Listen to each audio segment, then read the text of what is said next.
Nester. How are you today?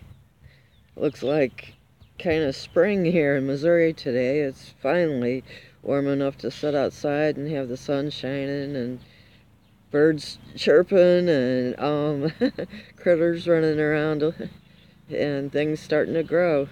You know, I'm kind of talking to myself and it looks like somebody's in the room right now. Hi. I thought I would talk a little bit about the doctor visit yesterday.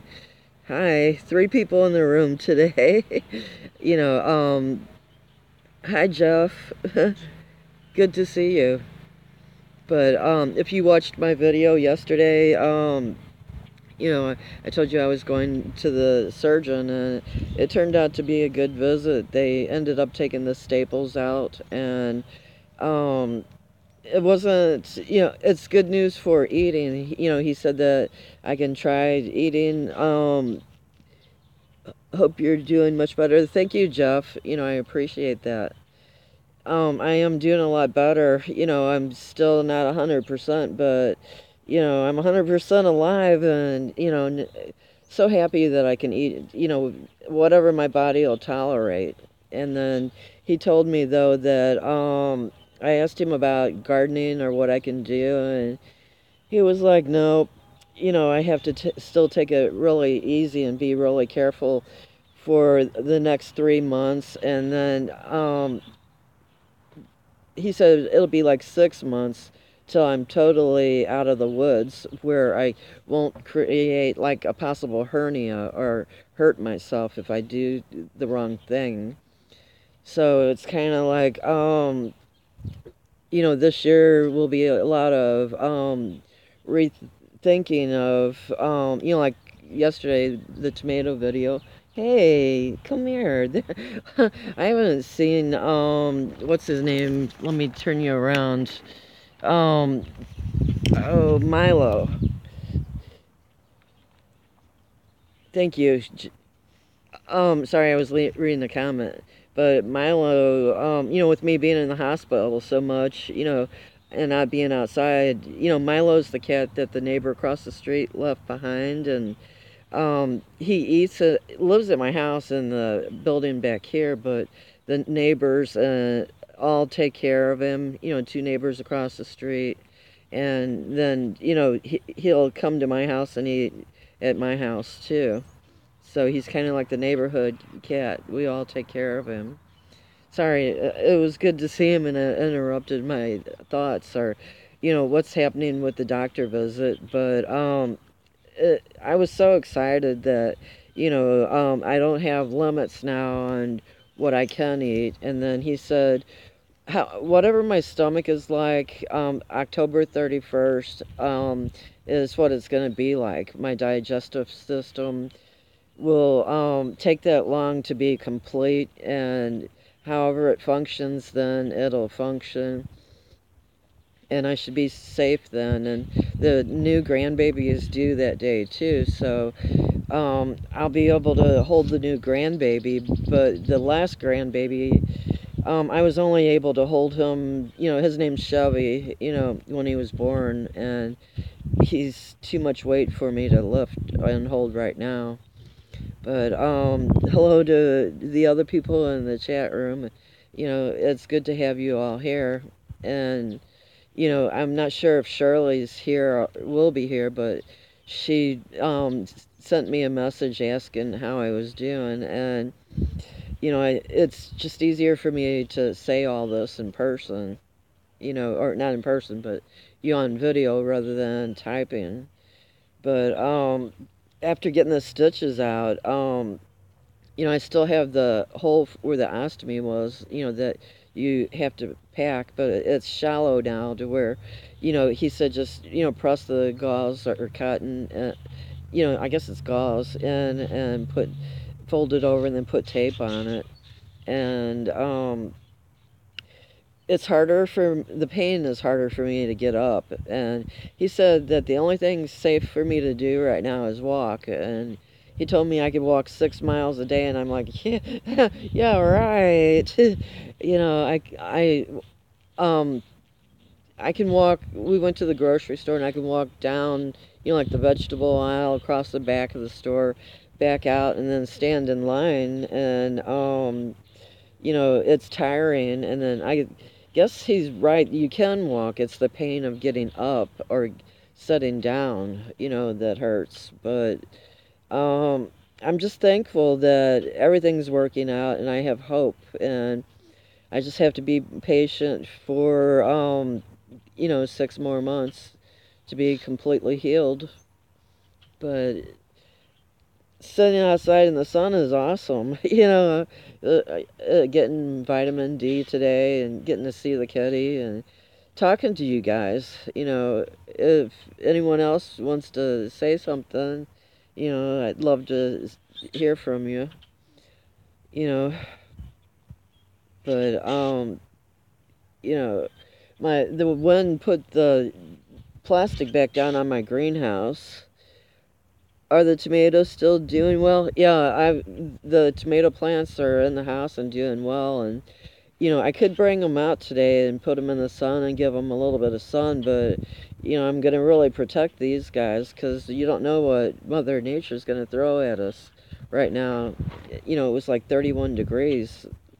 I don't know if it was last night or the night before, so that's way too cold. But I've got the walking onions coming up right now.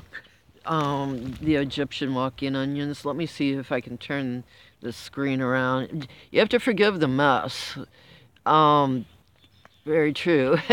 Let's see if I can turn this around. And like I said, I was sick last year and couldn't put my garden away, and things are blown around and broke, but the Egyptian walking onions are coming back right here.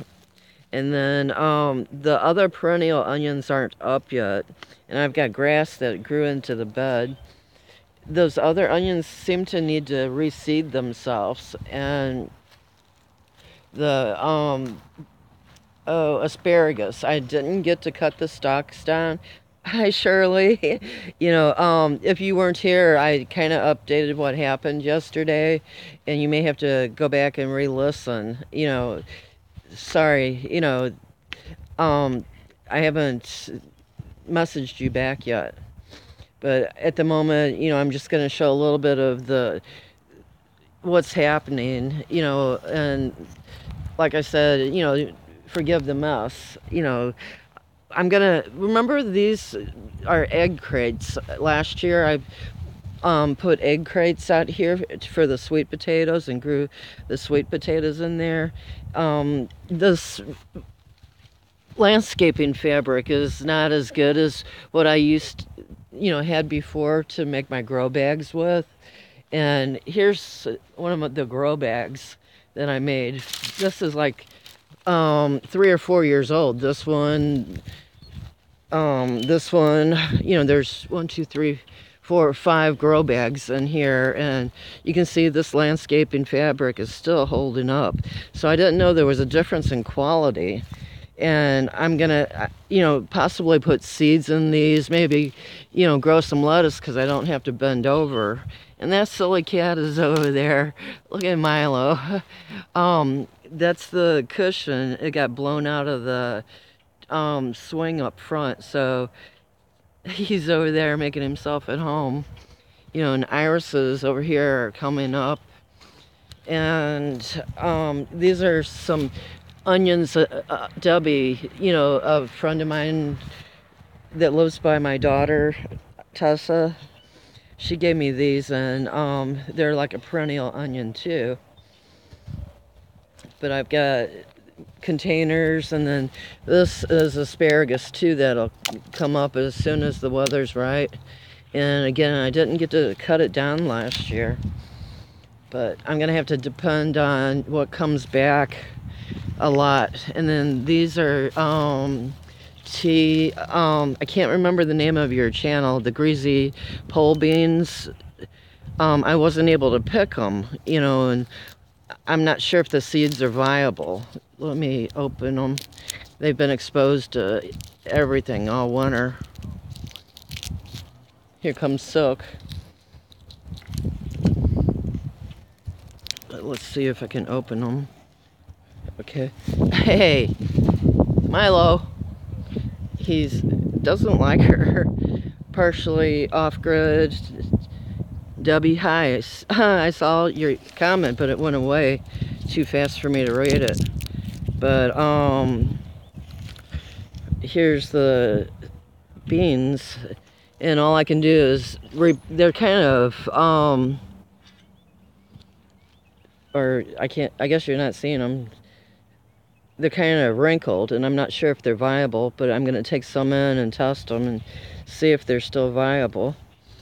But you never know, what's gonna come back.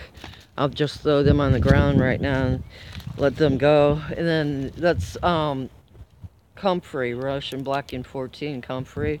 It'll continue coming back year after year. And right now the wind, blew the plastic back on my greenhouse. I told you it got ripped off. And it kind of looks like I can save some of it and then patch the holes and try re-securing it. So there's, hope for, either repairing this or buying new plastic. And on the side over here, big hunk took out of it. But this part, I don't know that it'll take a lot of patching, but it's enough that I can tie it down and, use it to protect whatever I put in here from the walnut tree up there. Yeah, hi Debbie, hi everyone. I see that your comment now, and I can't do it, but I'm gonna have to get somebody else to the cattle panel right here. They're gonna have to what do you call that? Sorry, my words are missing again. See how it's out of alignment right here?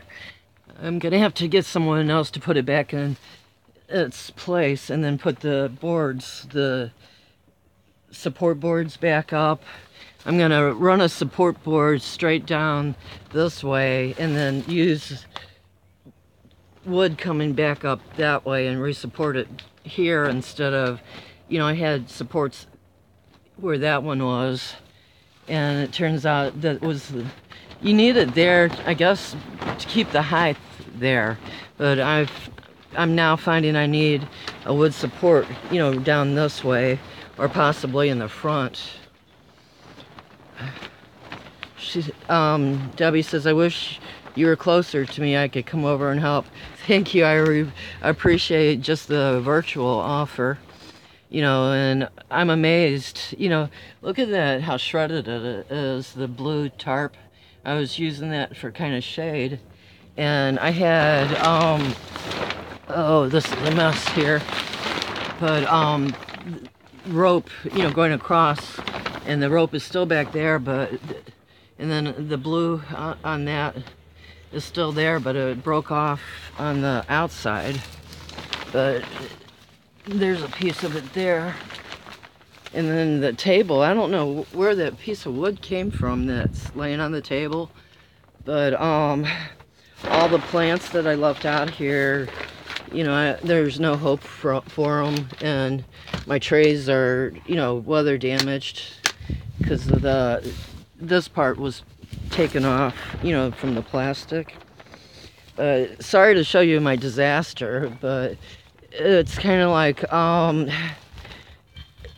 if I don't share, I can't clean this up if, I'm not well enough to clean it up. So all I can do is ask people that expect perfection to overlook, my place is a mess, if you know what I'm saying, because I was so sick last year, I wasn't able to put my garden away or even harvest, like the beans here. I wasn't able to pick the beans. I wasn't able to get the tomatoes back there and whatever else was growing back there.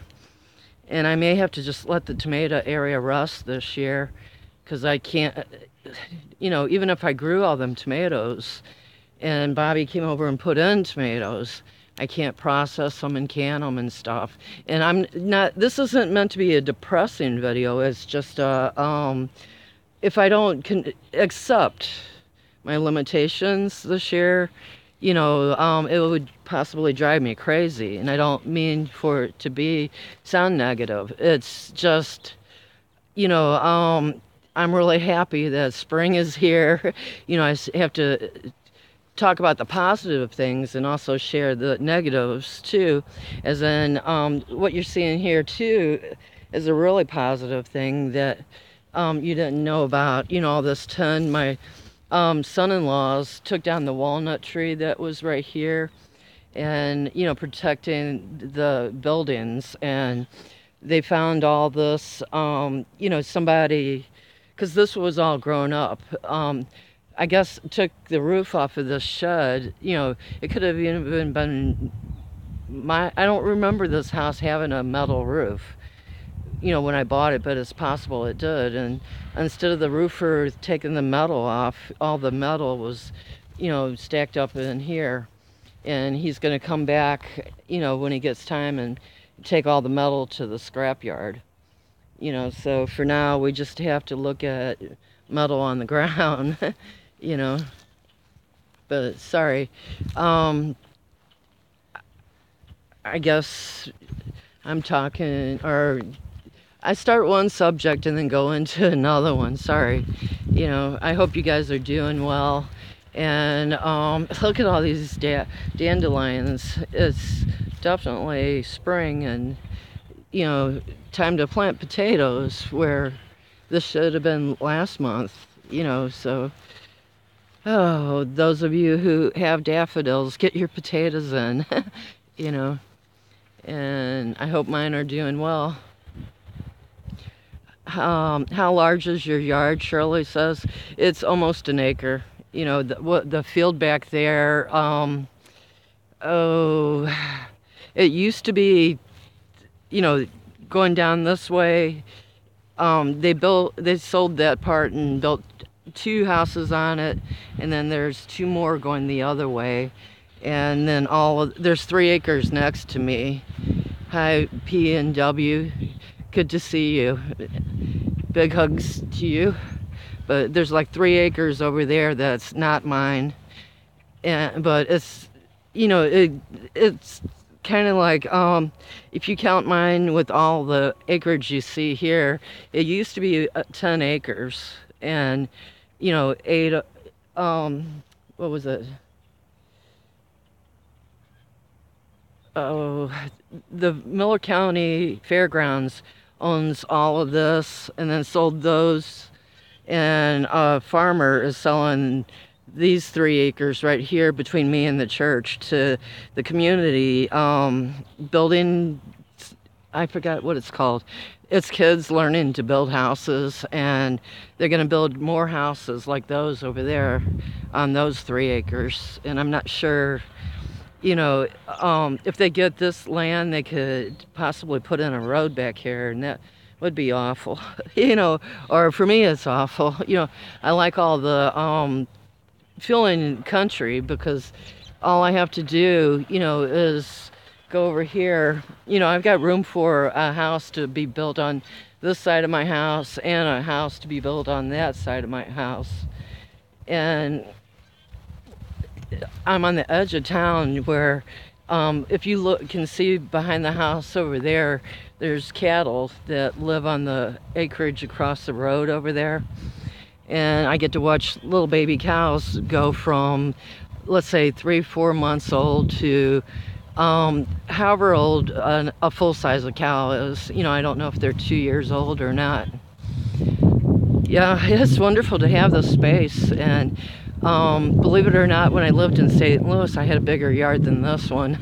I had all the, you know, from way back there, I had 600 and some feet in St. Louis by 500 and some feet. You know, it was over an acre in St. Louis, where this is right under, you know, an acre. But it's still, when I bought the place, I bought it because I loved all the trees. And all these trees have it was like elm disease. I don't know if you can see the stump up there by the fire hydrant.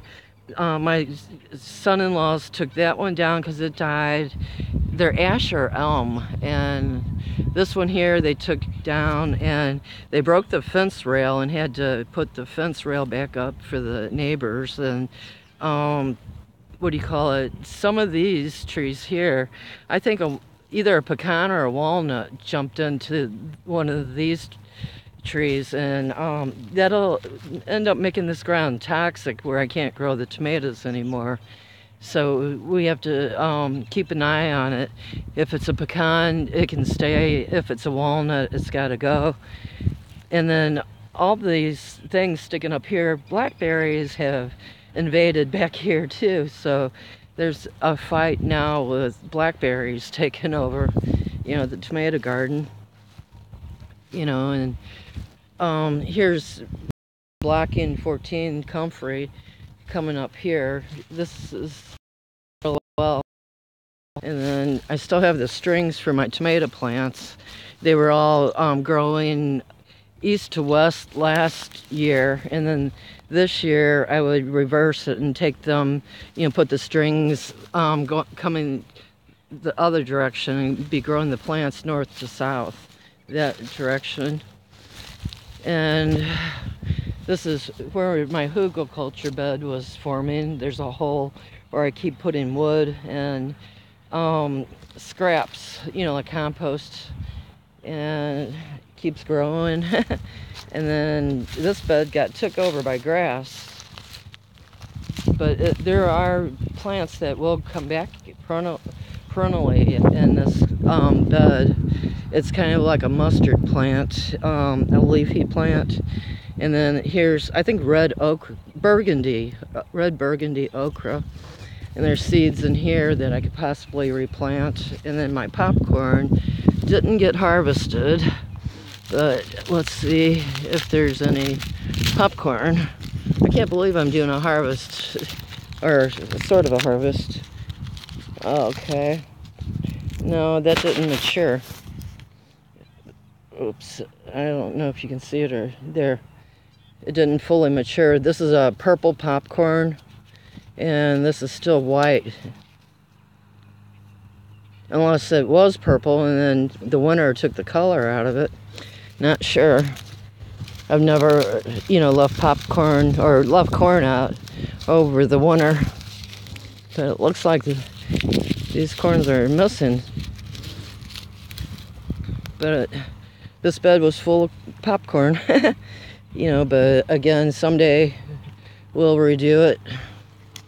And on this fence line right here, the seeds, this was Asian, what's that called? Yard long beans. There's one seed in there. The rest of them somehow are missing. I didn't get to harvest them. And then Cherokee Trail of Tears. This is what this bean is.